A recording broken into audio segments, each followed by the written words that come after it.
13, 14 आणि 15 डिसेंबराक टोकाडोरो indoor stadium नवी दिल्ली हांगा तिसरी ऑल इंडिया इंटरझोनल टुर्नामेंट आणि ऑल इंडिया सब ज्युनियर नॅशनल कराटे चॅम्पियनशीप उमेदीन जाली।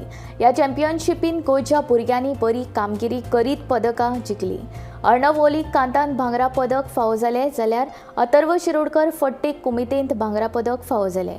दक्ष साळगांवकाराक कांतान रुप्या पदक, जाल्यार विहान चोडणकर, रुद्र हळर्णकर, प्रतीक शिंदे, विराज नायक, युक्ता नागवेकर हांकां कुमितेंत कांस्य पदक फावो जाली। हे सगळे शक्य जाले ते आमचे मार्गदर्शक सेन्से ओंकार गोटणे आनी सेन्से साई गोटणे, तशेंच खास करून टिकेजीची संघटनात्मक भावना आनी टिकेजीच्या दरेका वांगड्यांचे मार्गदर्शन आनी आदारा शिवाय ही मेडलां घेवप शक्य नासलें, अशी प्रतिक्रिया पदकां फावो जाल्ल्या भुरग्यांनी दिली।